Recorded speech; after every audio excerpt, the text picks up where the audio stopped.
If Machiavelli were alive today, he would not seek the noisy applause of social feeds. He would not chase trends. He would run empires in the quiet places between public moments, shaping outcomes from behind the curtain.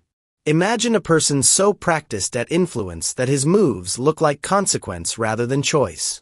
That is what I want to show you. Not quotes recycled from old books, but a careful doctrine of psychological rules that explain why people bend, why trust forms, and why power accumulates. These are 21 rules inspired by that kind of cold, careful thinking. Use them to understand the social world, to protect yourself from manipulation, and if you choose to apply any of these ideas, apply them with full awareness of the ethical cost. Before we begin, do not forget to subscribe to this channel to see more videos that dig deep into strategy, human nature, and leadership. If you find this material useful, subscribing is the clearest way to get more of it. Always let others underestimate you. When everyone else is loudly displaying credentials and cataloging achievements, advantage lies in quiet confidence. Arrive last to a meeting, listen longer than you speak, and answer at a moment no one expects. When people believe you do not pose a threat, they reveal themselves. They show assumptions, habits, and blind spots. That exposure becomes the raw material of influence. The point is not theatrics. It is a deliberate choice to let others carry the burden of showing who they are while you learn the shape of their thinking. Underestimation creates surprise. Surprise multiplies advantage. Charm is more dangerous than truth. In a world shaped by images and quick judgments, perception moves faster than facts. If you are persuasive, people will believe you long before the truth catches up. That means a well-crafted, likable front can buy you time to shape outcomes. Smile, lend warmth, mask intent with congeniality, and let people lower defenses. But do not confuse this with an endorsement of dishonesty for its own sake. This rule explains why charm can override credibility. Learn how to be persuasive without losing moral bearing. The skill is in persuading ethically when possible, and recognizing when others use charm to manipulate you. Create purposeful ambiguity. People crave categories, labels, and simple stories. If you refuse to be easily categorized, they will spend more time thinking about you. Switch moods in measured ways. Be patient, sometimes distant, sometimes unexpectedly generous. Ambiguity draws attention. It transforms you from an ordinary person into a question people carry with them. The difficulty is to control the ambiguity so it serves influence rather than merely appearing inconsistent. Let them search for an explanation. Their search will put you at the center of their thought. Control what others see and hide what you do. In the modern era of broadcasted lives, transparency is a liability when it reveals process and method. Share outcomes, not the entire map of how you arrived there. Let your public narrative be tidy while the labor that made it possible remains guarded. When others see your moves too early, they prepare counters, form coalitions, and plant obstacles. If you must share, present a simplified version that highlights competence without showing the full apparatus. This rule is about strategic discretion, not secrecy for secrecy's sake. Build a convincing mask, then let it fracture in a controlled way. Perfection bores. Imperfection intrigues. If you display near flawless composure, then reveal a small, deliberate flaw, people will believe they have glimpsed something authentic behind the performance. That glimpse becomes a hook. It creates curiosity and an emotional pull that sustained perfection cannot achieve. The key is control. Reveal vulnerability that is safe and cultivated, not reckless. That controlled crack keeps people reaching for the rest of the story. Say less than is necessary. Words are currency. Spend them to create value, not to dilute it. When you speak precisely and stop while the air is still charged, others will interpret, speculate, and often overreach in their conclusions. Silence forces projection. Let others fill the empty space with their anxieties, assumptions, and plans. One well-placed sentence that defines a rhythm will have greater leverage than a flood of justification. Blur the line between threat and ally. Certainty breeds preparedness. If people know where you stand, they can coordinate a response. If you obscure your position, you create opportunity. Show warmth to those you may later outmaneuver. Praise a rival's idea before quietly replacing it with your own superior version. By not being unambiguously hostile, you keep others off balance and less organized. This is not an endorsement of cruelty. It is a description of how ambiguity in alliances produces breathing room to act. Make them feel safe before you take power. People accept change more readily from someone they trust. Mimic patterns, echo language, and affirm others' perspectives in a sincere way long enough to build confidence. Then, when opportunity arrives, act with decisiveness. The psychology here is simple. Safety lowers resistance. But there is also moral consequence. Be mindful that building trust to take advantage crosses a line unless the end serves a larger ethical aim. Use this knowledge to recognize when others may be doing the same to you. Create dependence, then withdraw. The more others need you, the more leverage you hold. Provide unique value, solve problems others cannot, and let attachment form. Then remove your presence at strategic moments so the void becomes a force. People often respond to absence with a stronger drive to retain what they borrowed. Again, consider the ethics. The insight can be used for constructive ends, such as building systems that last beyond you. Or it can be used destructively. Awareness is the first line of defense. Weaponize favors by creating subtle obligation. When you help someone, do it so the memory of the help lingers in their mind long after the practical benefit has faded.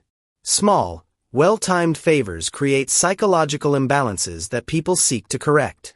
You do not demand repayment. You let gratitude and social norms do the collecting. This is influence by social accounting. Learn to accept favors gracefully from others too, and never let your pride blind you to the chains favor can create. Encourage loyalty by letting others betray small loyalties in your favor.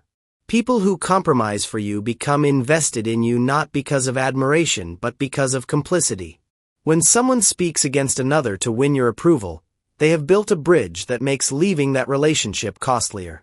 This rule reads like cold strategy, and it is, so use it to study how networks form and why entanglement creates bond. If you find yourself on the receiving end of this, remember that complicity is a fragile glue that often corrodes trust. Undermine alliances from within rather than confronting them outright. Groups often collapse because internal doubts grow louder than external attacks. Plant questions, raise unnoticed inconsistencies, and let mistrust do the work for you. You do not need to break the group with force. Erode the foundations so that internal conflicts fracture cohesion. The danger is obvious. This tactic damages social fabric. Use the knowledge to detect when alliances are brittle, and to protect communities from corrosive doubt. Reflect people's insecurities back to them carefully. If you combine attentiveness with subtle validation of someone's fears, phrased as observation rather than attack, you become an anchor for them. People defer to the voice that understands their private pain. That deference is not love. It is a psychological dependency. Recognize the ethics. Using someone's insecurities for gain is exploitation. Studying this rule helps you spot manipulators and avoid becoming one. Never be the one holding the knife. Let others commit the visible harm while you orchestrate the conditions subtly. If removal must happen, engineer circumstances so that the fallout appears inevitable rather than executed. This keeps your hands clean in the eyes of observers and preserves your network. The lesson is not to promote violence. It is a strategic observation about optics, reputation, and the reality that public perception often matters more than the cause. Let silence force people to reveal what they think. In rooms where ego and sound otherwise dominate, silence becomes a pressure point. When you refuse to fill the space, others rush to fill it for you, sometimes revealing strategy, motive, and error.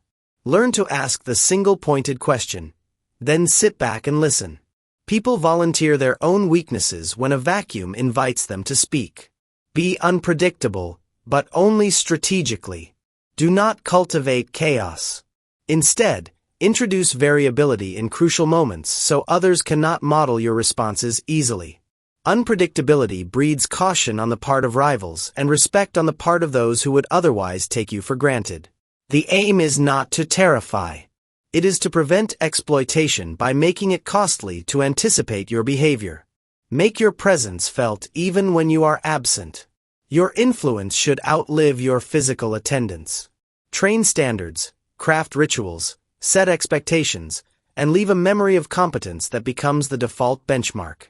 People then measure others against you, and that reference point shapes behavior even in your absence. This is organizational psychology. Leave systems and culture that enforce your way of thinking. Never threaten directly. A quiet pause, a knowing look, a phone call that goes unanswered can accomplish what loud bluster cannot. Threats create resistance and provoke countermeasures. The imagination often does more internal damage than explicit warnings. Again, this is not counsel to intimidate. It is a lesson in the potency of implied consequence. Delay retaliation until the effect is devastating. Immediate reaction satisfies emotion but rarely secures control. Wait until timing aligns with maximum leverage. Let the initial offense cool into complacency, then act in a way that removes any chance to respond effectively. This strategy causes fear because people live in the shadow of anticipation. Use this rule to study timing and to understand why patience is often the strongest instrument in a confrontation. Become a system rather than a single person. Influence that depends on a single face is fragile. Embed your method in structures and processes so that your impact persists. Teach others your framework so that even absent, your principles guide decisions. Systems confer resilience and create legacy. The ethical opportunity is to build systems that empower rather than dominate. Make your name feel dangerous to speak. The final form of influence is not the loud applause of fame, but the hush that falls when your presence is even mentioned. People avoid invoking forces they do not control. If your influence lingers in conversations as an implicit rule, you occupy a psychological territory far beyond popularity. That haunting presence means you have shaped thought rather than surfaced briefly in news cycles. The arc of these ideas is not simply how to win. It is a map of how influence forms when people are not paying attention to process, when they assume transparency equals honesty, and when public gestures drown out private work. Use this understanding defensively and ethically. Study it so you can protect yourself from others who use these methods. If you choose to use any of it, choose a purpose that justifies the price. Now let me give you practical scenes where these rules come alive so your TTS voice can deliver them as narrative moments. Picture a boardroom where a person enters late, calm, and listening. No one expects them to be the catalyst. After an hour of quiet observation, they offer a single suggestion that rearranges the entire plan. Or imagine a community organizer who smiles at every critic, builds goodwill quietly, and then, when a fragile coalition fractures, steps into the gap with a simple protocol that everyone needs. The techniques are present in corporate decisions, political maneuvering, and everyday social dynamics. Naming them does not co-sign unethical use. It helps you see how choices are made behind the scenes. A final counsel before we close. Always pair power with responsibility.